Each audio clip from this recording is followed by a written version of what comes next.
Imaginez vous assis avec votre grand-père qui vous enseigne sur tous ses erreurs, regrets et leçons cruciales qu'il a apprises durant sa vie entière. Vous allez vous retrouver avec plus de sagesse, de leçons et d'avance que 99% des jeunes de nos jours. Et ça va vous éviter de passer plus de 30 ans à faire les mêmes erreurs. Dans cette vidéo, nous allons faire de même. Inspirés des vieux hommes, empereurs et grands leaders qui ont dirigé le monde par le passé comme Marc Aurèle, Aristote ou Socrate, je vais vous partager 7 leçons cruciales qu'ils ont apprises tout au long de leur vie. Des leçons qui vont vous permettre non seulement de transmuter votre énergie sexuelle et comprendre la nature féminine, mais aussi de développer votre résilience mentale, se démarquer, faire partie du top 1% et bien sûr, atteindre votre plein potentiel en tant qu'homme. Soyez bien attentifs, car il serait mieux d'apprendre ces leçons très tôt pour éviter le regret plus tard dans votre vie. C'est parti. Numéro 1. La recherche du plaisir sexuel vous rend moins masculin. Les hommes ont toujours été hypersexués, mais avec la montée de Pornhub, TikTok, les modèles Instagram et OnlyFans, les hommes n'ont plus besoin de faire des efforts pour satisfaire leurs besoins sexuels. Tout ce qu'il leur faut, c'est prendre leur téléphone et aller chercher le modèle sexuel qui leur plaît. L'hypersexualisation de nos jours est en partie responsable de la perte des vertus masculines chez une grande partie des hommes. En s'engageant désespérément dans la recherche du plaisir sexuel de par son smartphone ou dans la vie réelle, un homme peut perdre le contrôle de son esprit, et cela le rendra mou, faible et moins masculin. Même Marc Aurèle, empereur romain qui à l'époque avait accès à presque toutes les belles femmes du monde, avait fini par affirmer dans son livre « Méditation » que la promiscuité sexuelle est un trait de caractère féminin à avoir. Son raisonnement traduit que, oui, le sexe est bon, mais un homme ne devrait pas s'y laisser aller et abandonner ses vertus et sa maîtrise de soi. Un homme qui recherche donc constamment le sexe est considéré comme féminin à ses yeux. Donc, imaginez être né en tant qu'homme, doté d'un potentiel infini et plein de testostérone, mais décider ensuite de poursuivre constamment le sexe comme un petit chiot. C'est l'une des choses les plus ingrates qu'un homme puisse faire. Par contre, en transmutant cette énergie dans quelque chose de grand comme ses études, son travail ou son entreprise, croyez-moi, rien ni personne ne pourra vous arrêter. Vous allez tout simplement battre la concurrence car 99% des jeunes de nos jours sont désespérément à la poursuite du sexe que de leur objectif. Prendre conscience de cela est une chose. L'utiliser à votre avantage est ce qui fera toute la différence. Et là, je ne fais que commencer. Les conseils 2 à 5 sont ceux dont votre père aurait dû vous apprendre le plus tôt que possible. Numéro 2. Avec un fort taux de testostérone dans le sang, rien n'est impossible. Votre testostérone est votre essence vitale. C'est elle qui vous donne la motivation, la confiance, la force physique, l'envie de réaliser de grandes choses, de faire plus d'argent, etc. Mais malheureusement, chez l'homme moderne, le taux de testostérone est en diminution constante de 1% par an depuis quelques décennies. Cela signifie que votre arrière-grand-père avait beaucoup plus de testostérone que vous à votre jeune âge. Drôle ? Peut-être. Mais cela explique aussi pourquoi les hommes modernes ne se sentent plus aussi motivés et forts mentalement que physiquement. Comment donc remédier à cette situation ? Je veux que vous commenciez à vivre comme les hommes des années 1960.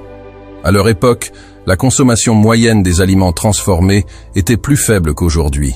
Privilégiez donc des repas sains et mettez à l'écart tous ces aliments transformés qui peuvent tuer votre testostérone. Et aussi dans les années 1960, le président Eisenhower a adopté une loi obligeant tous les lycéens de sexe masculin à passer des examens de conditions physiques comprenant des tractions, des redressements assis, une course, des sprints de 50 mètres et un lancer de balles sur une certaine distance pour favoriser l'inconfort et la production de la testostérone. Il n'est pas nécessaire de suivre ces exercices à la lettre. L'idée est que vous devriez éviter de mener une vie sédentaire. Soyez toujours en mouvement, marchez aussi longtemps que vous ne le pouvez et faites régulièrement du sport pour favoriser la croissance de cette hormone masculine. 3. Le corps et l'esprit sont directement liés. Être fort physiquement te permettra d'être fort mentalement. La force mentale peut être extrêmement bénéfique dans de nombreux aspects de la vie. Elle peut vous aider à faire face aux défis et aux obstacles avec résilience, à maintenir un état d'esprit positif et optimiste, à prendre des décisions difficiles et à persévérer face à l'adversité. Lorsque vous vous engagez dans un entraînement physique régulier, et que vous constatez des progrès dans votre force et votre endurance physique, cela peut renforcer votre mentalité de persévérance, de discipline et de résilience, ce qui fera votre force mentale. Mais le problème est que notre génération est la plus faible de l'histoire. Les hommes ne se considèrent plus comme figures masculines fortes dans ce monde. Dans une étude, lorsqu'on a demandé aux hommes de se classer de complètement masculin à complètement féminin, seuls 2% des hommes âgés de 18 à 24 ans se sont classés comme étant complètement masculins, et c'est très grave. De nos jours, la majeure partie des hommes sont faibles mentalement, et tu peux facilement te démarquer en devenant simplement régulier avec le sport et l'entraînement. 4. Apprends à lire les gens. Savoir lire les gens, c'est comme posséder une clé secrète qui ouvre les portes des relations humaines les plus profondes. L'une des choses qui vous sera très utile dans votre vie sociale sera la capacité de lire et à comprendre les gens. Pensez-y. Toute forme de trahison vient d'un jugement erroné du caractère de quelqu'un. Si vous avez déjà été trahi une fois, ce que vous avez échoué à lire l'autre personne. Alors, chaque fois que vous causerez avec quelqu'un, commencez à prêter plus attention à son langage corporel, son contact visuel et la tonalité de sa voix. Ces éléments peuvent en dire vraiment long sur le caractère de la personne en face de vous. Et une fois que vous saurez lire les gens, vous pouvez évaluer la probabilité de trahison pour chaque personne. Vous allez comprendre leur motivation profonde et ce qui les pousse à agir d'une manière ou d'une autre. 5. Personne ne se soucie de toi. Cette vie est 100% ta responsabilité. Je vais être brutalement honnête. En tant qu'homme, personne ne se soucie vraiment de vous. Personne ne viendra vous sauver, car c'est un privilège réservé uniquement aux femmes et aux enfants. Soit vous devenez votre propre coach et votre propre héros, soit vous vivez une existence misérable, et personne ne viendra vous sauver. Il n'y a aucune sympathie pour les hommes dans ce monde, et le plus tôt vous vous en rendrez compte, le mieux ce sera, parce que les hommes ne devraient même pas compter sur la sympathie de toute façon.